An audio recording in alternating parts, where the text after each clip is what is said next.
En aquel tiempo Jesús dijo a sus discípulos: yo les aseguro, cuanto pidan al Padre en mi nombre, se lo concederá. Hasta ahora no han pedido nada en mi nombre. Pidan y recibirán, para que su alegría sea completa. Les he dicho estas cosas en parábolas, pero se acerca la hora en que ya no les hablaré en parábolas, sino que les hablaré del Padre abiertamente. En aquel día pedirán en mi nombre, y no les digo que rogaré por ustedes al Padre, pues el Padre mismo los ama, porque ustedes me han amado y han creído que salí del Padre. Yo salí del Padre y vine al mundo. Ahora dejo el mundo y vuelvo al Padre. Palabra del Señor. Por las palabras del Santo Evangelio sean perdonados nuestros pecados. Yo les aseguro que todo lo que pidan al Padre en mi nombre os lo concederá. Así dice Jesús. Este capítulo 16, versículos del 23 al 28, podemos verlo como un resumen de la misión de Cristo. Primero nos dice algo importante: pidan al Padre en mi nombre. Hasta ahorita ustedes no han pedido nada. Hasta ahorita no han pedido nada. Pidan en mi nombre. Pidan y recibirán, para que su alegría sea plena, sea completa. Estas palabras que Jesús las dice hoy en el Evangelio son unas palabras que nosotros en la iglesia nos las hemos tomado muy a pecho, muy a pecho. Toda oración litúrgica que hacemos nosotros, ¿cómo termina? ¿Cómo termina? Toda oración litúrgica, ¿cómo termina? Te lo pedimos por Jesucristo nuestro Señor. ¿Verdad que sí? Toda oración litúrgica, toda oración en la misa, toda oración termina así: te lo pedimos por Jesucristo nuestro Señor, acatando a la orden que Jesús nos dice hoy. ¿Ve? Pidan al Padre en mi nombre. Hasta ahorita no han pedido nada. Pídanlo. Pidan ahora en mi nombre. Esa es la voluntad de Jesús y eso es lo que tenemos que hacer. Jesús está ya en los últimos momentos con sus discípulos. De hecho, mañana celebramos, ¿qué solemnidad celebramos mañana? La ascensión de nuestro Señor Jesucristo. Mañana celebramos la solemnidad de la ascensión. Entonces, San Juan nos está presentando hoy de cierta manera un resumen. Primero nos está hablando de la íntima unión que hay entre el Padre y el Hijo. Nos está hablando de esa íntima unidad. Pero también nos está hablando de esa íntima unión en cuanto a la misión y en cuanto al amor hacia el hombre. Cuando ustedes pidan al Padre, no crean que yo voy a interceder por él, por ustedes ante él, no. Es que aquí vienen unas palabras que a mí me llaman mucho la atención cuando estaba preparando la homilía. Y Jesús dice: cuando ustedes pidan al Padre en mi nombre, no crean que yo voy a interceder por ustedes. No crean, esas palabras a mí me llamaron mucho la atención porque nos están dando una enseñanza tan grande. O sea, San Juan 3:16 dice: tanto amó Dios al mundo que entregó a su Hijo único. O sea, no es que yo voy a suplicarle al Padre para que sea Él quien les conceda algo. Yo soy el signo, yo soy el testimonio. El que yo haya venido aquí a este mundo es una manifestación del amor tan grande que el Padre tiene hacia la humanidad, hacia ustedes. Porque ¿qué es lo que Jesús nos ha venido a revelar a nosotros?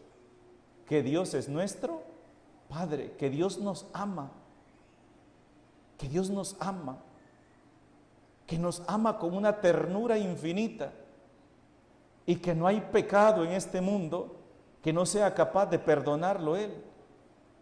Porque incluso como nos dice en su palabra, aunque tus pecados sean rojos como el escarlata, yo los dejaré más blancos que la nieve. Y cuando Jesús se acerca al pecador, se acerca a aquel hombre que ha fallado, a aquella mujer que ha pecado, ¿qué es lo primero que Jesús hace? Manifestar la misericordia de Dios hacia esa persona. Incluso Él mismo va a afirmar diciendo, yo no he venido a condenar el mundo, sino a que se salven. No es la voluntad del Padre que se pierda ni uno solo, ¿ve? Ni uno solo. La voluntad del Padre es que nos salvemos todos. Esa es la voluntad del Padre, pero ¿cuál será la voluntad del hombre? Bueno, eso depende de cada uno de nosotros, las decisiones que vayamos tomando en nuestra vida. Va a depender de las acciones que vayamos realizando, pero la voluntad del Padre, ¿cuál es? La voluntad del Padre es salvarnos a todos nosotros, pero somos nosotros los que muchas veces nos hacemos resistencia a esa salvación, a esa ternura, a esa misericordia que Dios quiere derramar sobre cada uno de nosotros. Cuando yo digo esta lectura hace un resumen de la misión de Cristo, me refiero al último versículo de la lectura que hemos escuchado hoy. Yo salí del Padre y vine al mundo. Del Padre salí y vine al mundo. Y ahora dejo el mundo y vuelvo al Padre. Esas palabras, hermanos, son tan grandes que expresan la misión de Cristo. ¿Cuál fue la misión de Cristo? Venir a este mundo, venir a salvarnos, venir a revelarnos que Dios nos ama, venir a revelarnos que no es simplemente por cumplir normas que nos vamos a salvar, sino en la medida que nos acerquemos a Dios a través de que, a través de los lazos del amor, a través de los lazos de la misericordia. A veces nos cuesta entender eso. Vemos la iglesia o vemos la religión como que si fuera un medio para, como va a decir Karl Marx, ¿verdad? Que la religión es el opio del pueblo, es la que busca oprimir, la que te quita la libertad, la que no te deja ser feliz. Esa no es la religión. Esa no es la religión, esa no es la iglesia que Cristo quiere. La iglesia que Cristo quiere es la iglesia que vive en el amor y que vive del amor, que se alimenta de Él, que escucha su palabra, que la pone en práctica y que el amor que le profesamos a Dios debe manifestarse en quién, en nuestros hermanos, en quienes nos necesitan, en el que está a la par. Ese es el verdadero amor y esa es la iglesia que Cristo quiere.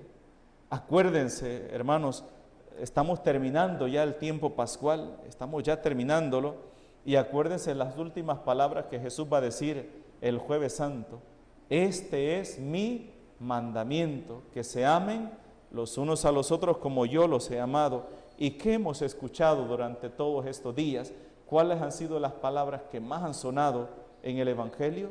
Es el amor a nuestro prójimo, el amor que nosotros debemos tener a los demás. ¿Por qué? Porque Dios nos ha amado primero, y con ese amor con que Dios nos ha amado, con esa ternura infinita con la que Dios nos ha tratado a nosotros, así debemos aprender a tratar a los demás, porque esa es la voluntad de Dios.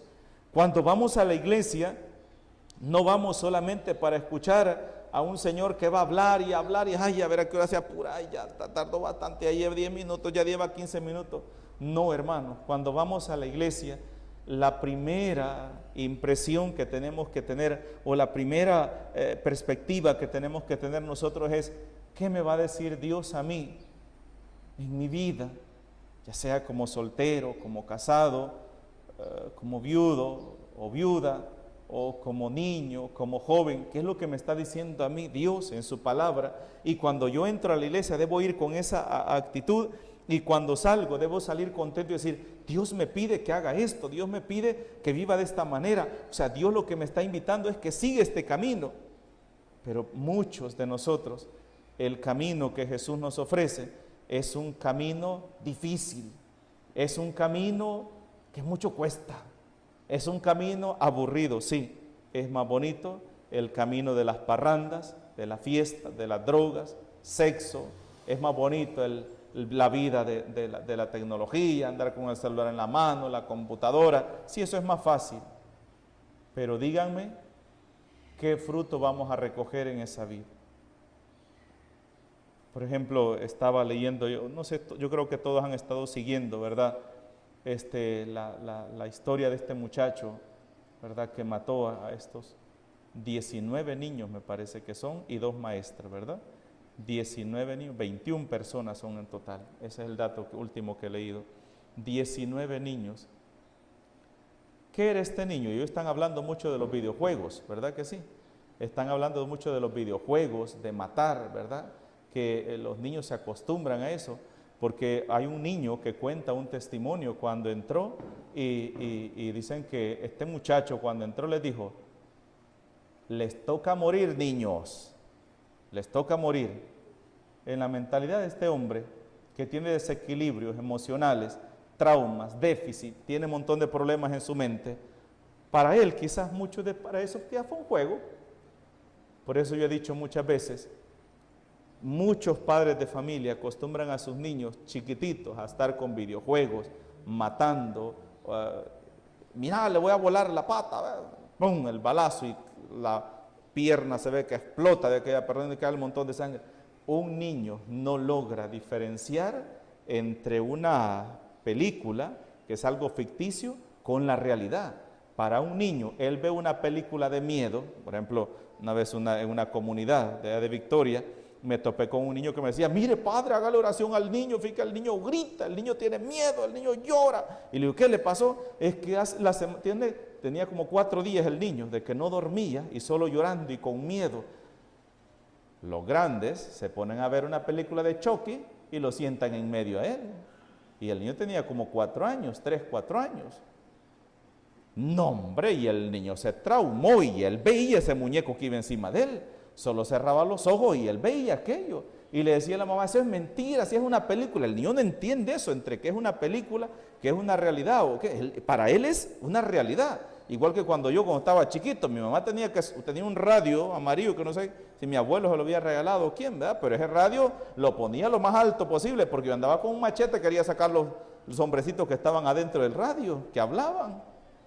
Porque según yo, en la televisión o en la radio, cuando les empecé a ver, ahí vivía gente. Yo no sé si a ustedes les pasó lo mismo, pero a mí sí. Yo pensaba que ahí existían hombrecitos chiquitos, mujeres chiquitas que hablaban, y yo quería hacer pedazos aquello para sacarlo, porque uno no logra distinguir entre la realidad. Imagínense este muchacho, adicto a los videojuegos, solo espera cumplir los 18 años para comprar un rifle de alto calibre, y se va a jugar con la vida de los niños. Y una persona sin misericordia, una persona que no estamos hablando que dispara a lo loco, a ver a quién le pego, no. Según los datos, a todos los niños que mató, les dejó la cara deforme, porque los balazos fueron en la cara. O sea, agarraba a los niños y les empezaba a disparar en la cara. Un juego para él, ¿verdad? Pero ese es el camino que les estamos dando a nuestros jóvenes. Eso es lo que le estamos ofreciendo a nuestros niños. Decía una nota ahí que sacaban los obispos, una página Leteia, una página católica que sube algunos comentarios de algunos obispos, de los papas, y decía, Estados Unidos está viendo las consecuencias de tener una sociedad sin Dios. Una sociedad sin Dios, sin valores, sin principios, donde la palabra de Dios es prohibido mencionar en las escuelas, porque como aquí vienen de todas las religiones, aquí no tenemos que imponer, no tenemos que dar doctrina, no tenemos que dar nada de religión, aquí cada quien es libre. Los niños no van a las iglesias, los niños son educados por la tecnología. Solo el amor, dice la palabra de Dios, nos salvará, solo el Espíritu de paz. Pidamos al Señor, el Espíritu Santo, que venga, se derrame sobre nosotros, nos ilumine, nos muestre cuál es la voluntad de Dios. Pidan el Espíritu Santo, nos ha estado diciendo estos días el Señor. Pidan al Padre el Espíritu Santo. Pidámoslo para nuestros hogares, para nuestras vidas, para nuestra familia, porque verdaderamente lo necesitamos. Familias divididas, familias destruidas, familias con problemas de alcohol. La mamá, el muchacho, vivía con los papás. No vivía con los papás. ¿Quién lo había criado? Los abuelos. ¿Y a quién fue la primera que le disparó en la cara? A la abuela. A la abuela fue la primera que le disparó en la cara. Y esa señora está agonizando en el hospital. O sea, y a todos los que mató les disparó en la cara. O sea, no buscaba una pierna, no, la cara. O sea, era una hazaña, era una rabia, ¿verdad? A la abuela fue la primera que le disparó. Y luego se fue a matar uno por uno a los niños y a las maestras. Cuenta una niña que las maestras se pusieron a defenderlas y se pusieron en medio del asesino y los niños fueron las que mató, ¿verdad? Eso es lo que está pasando hoy. Familias divididas. La mamá, según dicen noticias, una drogadicta, una persona que se droga. El matrimonio destruido. El papá tenía meses de no verlo. Un muchacho solo, abandonado, que sufría bullying, ¿verdad? Que tenía problemas, y los papás, cada quien viviendo su vida aparte. ¿Qué estamos haciendo de nuestra juventud? ¿Qué estamos haciendo de nuestros niños? Yo es algo que he protestado tanto. ¿Cuántos niños van a las escuelas? ¿Cuántos niños ustedes van a mediodía a las calles? Todas esas calles están llenas de niños que van saliendo de las escuelas. ¿Cuántos niños vienen a la iglesia? Un montón de niños que están creciendo sin Dios, sin temor de Dios. Y los papás tranquilos, metidos en sus problemas, metidos en sus cosas. Es tiempo de pedir al Señor, es tiempo de abrir los ojos y pedirle a Él que se derrame el Espíritu Santo y que así como les abrió el entendimiento a los discípulos, también nos lo abra a nosotros. En el nombre del Padre, del Hijo y del Espíritu Santo. Amén.